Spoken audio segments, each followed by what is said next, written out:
Assalamu alaikum students. I am Ikra and I am talking to you from the platform of Zavia Educational Services. So students, यहाँ पर हम जो है basic English grammar का session start कर रहे हैं जिसकी ड्यूरेशन 1 माह होगी। इस पूरे टाइम पीरियड में हम आपको पर वीक जो है वो 4 लेक्चर्स देंगे और उसके साथ साथ 2 डेज आपकी rigorous practice along with evaluation होगी। अब मैं सबसे पहले आपके साथ जो है वो कोर्स आउटलाइन आपके साथ डिस्कस कर लूँ।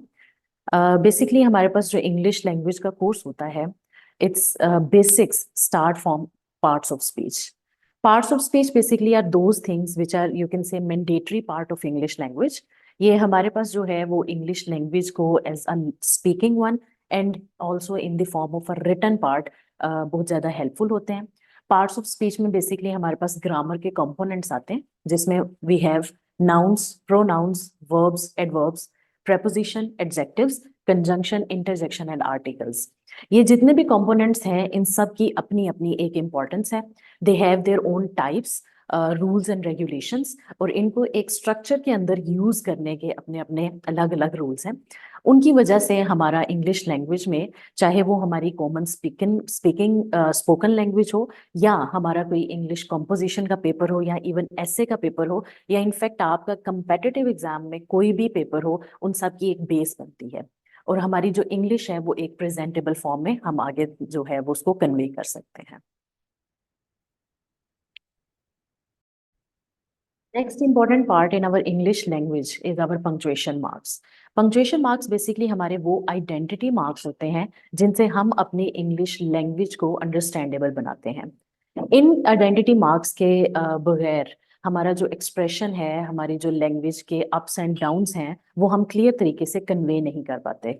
हमारे इंग्लिश लैंग्वेज में चाहे वो हमारा इंग्लिश प्रेसी का पेपर हो, एसे का पेपर हो या कोई भी पेपर हो, उसमें इन सब की बहुत ज़्यादा इंपॉर्टेंस है। Basically all these punctuation marks have 1 और 2 पॉइंट्स। इन सब के अपने अपने एक एक दो दो रूल्स एंड रेगुलेशंस हैं, लेकिन ये वो रूल्स एंड रेगुलेशंस हैं जिनको मिक्स किए बगैर अगर हम सही तरह से इम्प्लीमेंट करें तो हमारी लैंग्वेज जो है वो अंडरस्टैंडेबल बन जाती है। इसमें मैं थोड़ा सा आपको ये भी बताती चलूँ। For example we have here full stop. Full stop के हमारे पास 1 से 2 यूजेस होते हैं। फुल स्टॉप बेसिकली हमारे पास एक कंप्लीशन ऑफ एक्शन को एक्सप्लेन करने के लिए या उसको बताने के लिए इस्तेमाल होता है। इसके अलावा फुल स्टॉप हमारे पास एब्रीवेशंस में इस्तेमाल होता है। When we have to write the abbreviation of something, तो उसमें हम फुल स्टॉप लगाते हैं। इसी तरह मूविंग टूवर्ड्स कॉमा। कॉमा हमारे पास उस सेक्शन के लिए इस्तेमाल होता है जिसमें हमने थोड़ा सा as compare to full stop थोड़ा शॉर्ट पॉज लेना हो। जब हम किसी चीज के कंपोनेंट्स लिखते हैं तो तब हम कॉमास के साथ लिखते हैं, या जब हम अपनी स्पोकन लैंग्वेज में किसी एक्शन के दरमियान छोटा सा पॉज लेना चाहते हैं तो तब हम कॉमास जो है वो वहां पर लगाते हैं जब हम उसको रिटन फॉर्म में लिखते हैं। इसी तरह वी यूज कॉलन जब हमने किसी चीज की एक ब्रीफ सी एक्सप्लेनेशन देनी हो। When we have to give a brief explanation of something we use colon. Besides this, when we have to write the exact statement of a subject in his own words, तो हम जो है उस subject के नाम के बाद colon लगा के देन उनकी जो एग्जैक्ट स्टेटमेंट होती है वो लिखते हैं। सेमी कॉलन हमारे पास तब आता है when we are talking about a single subject and his different actions, और उन सारे एक्शंस को हमने उस सब्जेक्ट के साथ कनेक्ट करना है। इन अदर वर्ड्स, उसके सारे जितने भी डिपेंडेंट क्लॉजेस उस सेंटेंस के अंदर बन रहे हैं उनको एक सब्जेक्ट के साथ हमने अटैच करना होता है। मोस्टली स्टूडेंट्स जो हैं वो मिक्स कर देते हैं सेमी कॉलन एंड कोमा के यूज को। They put commas wherever they feel the need of putting any kind of punctuation mark। हालांकि जो कॉमा है हमारे पास सिर्फ इसके 2 से 3 यूजेस हैं। इसके अलावा वी हैव टू आइडेंटिफाई कि जो हमारे बाकी पंक्चुएशन मार्क्स हैं उनको हम कब कब कहाँ कहाँ यूज कर सकते हैं। इसी तरह हमारे पास एक्सक्लेमेटरी मार्क है। तो वी ऑल नो जब हमने एक्सक्लेमेशन बतानी हो, when we have to express some kind of feelings, कोई सडन एक्सप्रेशन जब हमने बताना हो तो then we use exclamatory mark.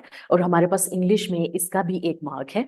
यहाँ मैं ये भी बताती चलूँ कि ये जितने भी सारे मैंने यहाँ पर वर्ड्स लिखे हैं दे हैव आइडेंटिटी मार्क्स। जैसे हमारे पास अगर फुल स्टॉप है तो it goes like this. Comma हमारे पास इस तरह से जाएगा। कॉलन में हमारे पास ये 2 डॉट्स आ जाते हैं। सेमी कॉलन में we have a comma and उसके ऊपर एक हम डॉट लगा देते हैं। ठीक हो गया। एक्सक्लेमेटरी मार्क में हमारे पास ये मार्क आ जाता है। एक्सप्लेनेटरी मार्क हमारे पास ये होता है।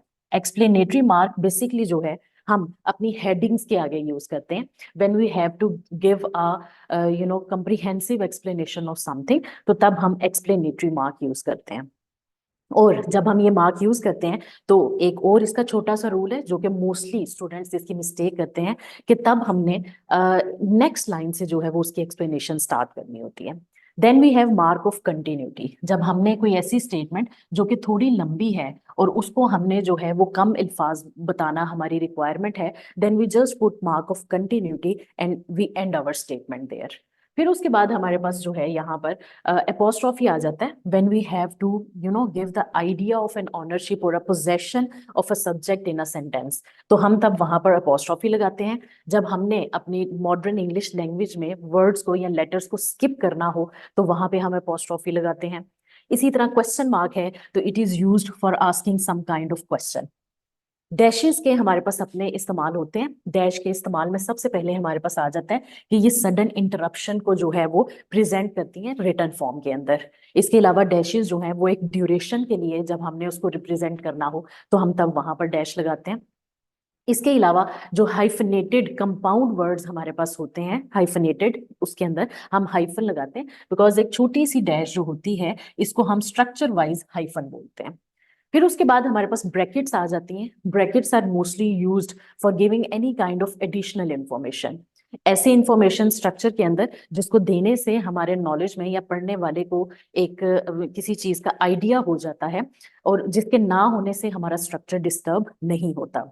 Likewise capital and small letters जो होते हैं हमारे पास, इनकी अपनी एक इंपॉर्टेंस है। Capital letters are mostly used in the start of sentences.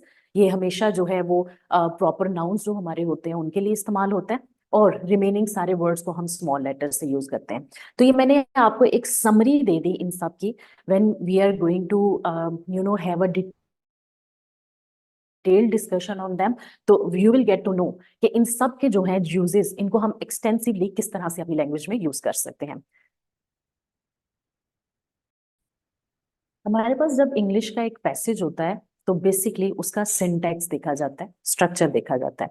उस स्ट्रक्चर के अंदर जो हमारे पास एक पैरेललिज्म है, या सेंटेंस की जो लेंथ है, या उन सेंटेंसेस के अंदर जो हमारे पास क्लॉजेज एंड फ्रेजेस हैं, और उन क्लॉजेज एंड फ्रेजेस के अंदर जो हम वर्ड्स यूज कर रहे हैं, एक एक चीज की अपनी अपनी इंपॉर्टेंस होती है। Sentence is a very you can say critical and mandatory part of our passage. एक सेंटेंस को जब हम पढ़ते हैं तो हम ये देखते हैं कि what types it has. It might be a simple sentence, depending upon the clauses that it contains. It might be a compound sentence or a complex one.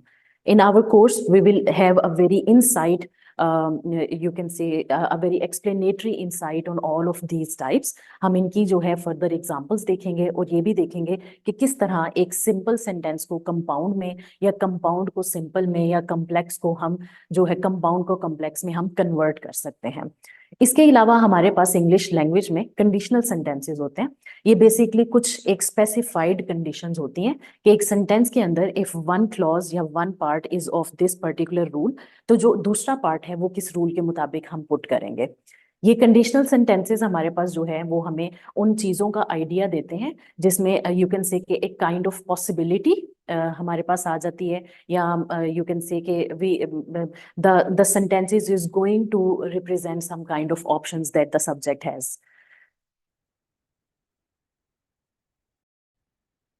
Figures of speech basically हमारे पास हमारी English language में कुछ ऐसी चीजें होती हैं जो हमारे पूरे स्ट्रक्चर को ब्यूटीफाई करती हैं। When we are giving a reference of a thing and referring it to the quality of something else, तो हम उसे बोलते हैं कि इट्स अ सिमिली। और जब हम किसी एक चीज को किसी दूसरी चीज का नाम दे देते हैं depending upon a common characteristics that they both contain, तो we call it a metaphor. जैसा कि मैंने अभी बताया कि इन चीजों का मकसद क्या होता है, in order to make our English language more comprehensible and understandable. इसके साथ एक कॉन्सेप्ट होता है हमारे पास इंग्लिश में जिनको हम एनोलॉजीज के नाम से जानते हैं। Analogies are very important. आपको चीज़ों का रिलेशन एक दूसरे के साथ पता होना चाहिए, एंड नेचर ऑफ रिलेशन का पता हो। From our objective point of view we get this question in our English paper, और जिसमें हमें जो है वो दो चीज़ों को रिलेट करके एक साइन के साथ, रेशो के साइन के साथ हमें दिया जाता है, and depending upon that nature of relation हमने जो है वो ऑप्शन को चूज करना होता है। ठीक है, कि इसमें से और कौन सी ऐसी ऑप्शन है जिनका एग्जैक्ट रिलेशन इनके जैसा है, उसको हम एनोलॉजी कहते हैं, कि how one thing is analogous to other. This is a very important concept in our English language. हमारी बेसिक्स की लर्निंग के लिए हमें जो है वो फिगर्स ऑफ स्पीच का पता होना चाहिए।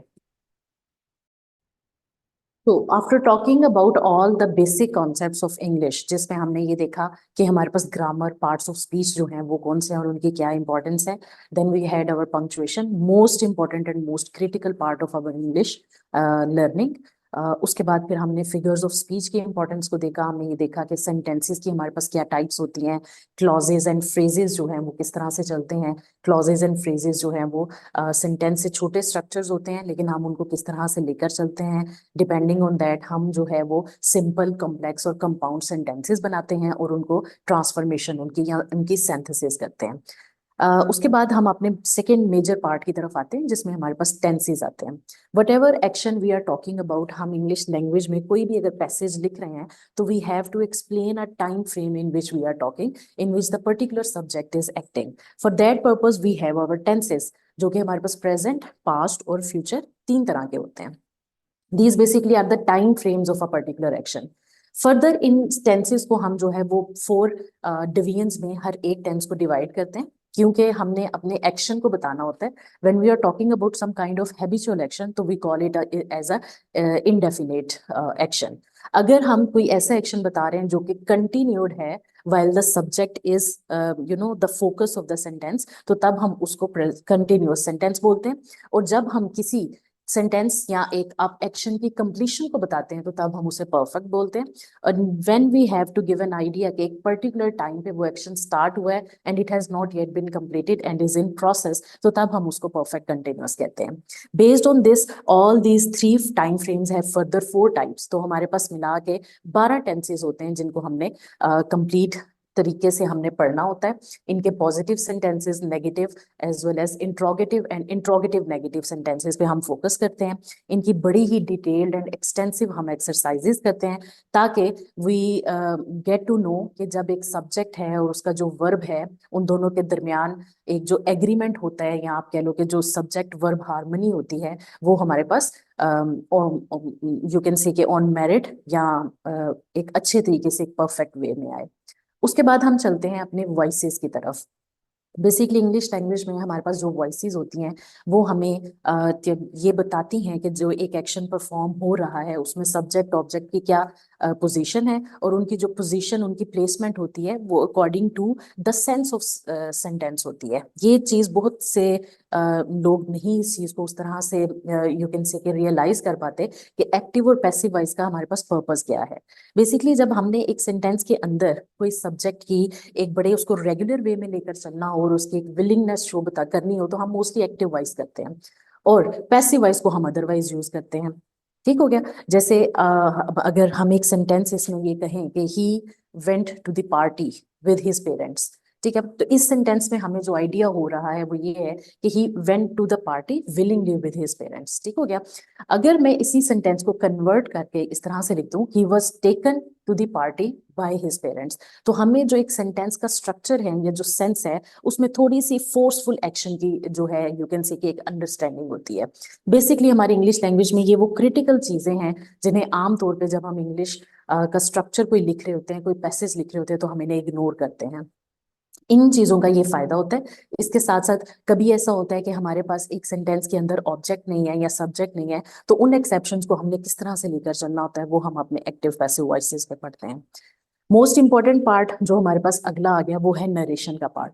बेसिकली हमारे पास इंग्लिश लैंग्वेज में सब्जेक्ट्स होते हैं, पर्सन होते हैं तीन तरह के, first person, second person, third person, and we might take another one that is fourth person. First person is the one who is the narrator या who is the addressee of a person of a particular thing। ठीक हो गया। और एड्रेसर दूसरा जो person है वो होगा जो उसके सामने या उसका लिसनर होगा। Third person is the one about whom the first person is talking। When the first person is talking about the third one in his own in his words, the about third person's words, तो उस speech को हम direct speech कहेंगे। And when the first person is using his own words while quoting about the third person, then we call it as an indirect speech। ये कहने में तो चीज हमें थोड़ी सी इजी लगती है, but when we do the practical exercises of these things तो हमें पता चलता है कि हमने किस तरह से रूल्स को लेकर चलना है। हमारे पास डायरेक्ट इनडायरेक्ट में नरेशन में जो है वो प्रिंसिपल क्लॉज सबऑर्डिनेट क्लॉजेज होते हैं।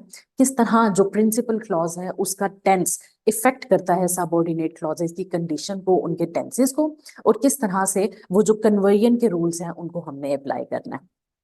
तो बेसिकली ये वो चीजें हैं जो कि हमारे पास आप कह लो कि स्टेपिंग स्टोन है towards our main part that is about precis comprehension, passage writing and even essay writing. So हम बड़ी ही डिटेल से इन चीज़ों को फर्दर भी अपने इस सेशन में देखेंगे, इसको लेकर चलेंगे। अभी मैंने आपको एक पूरी course outline with a brief explanation of everything बता दी। I hope this session was quite fruitful to all of you.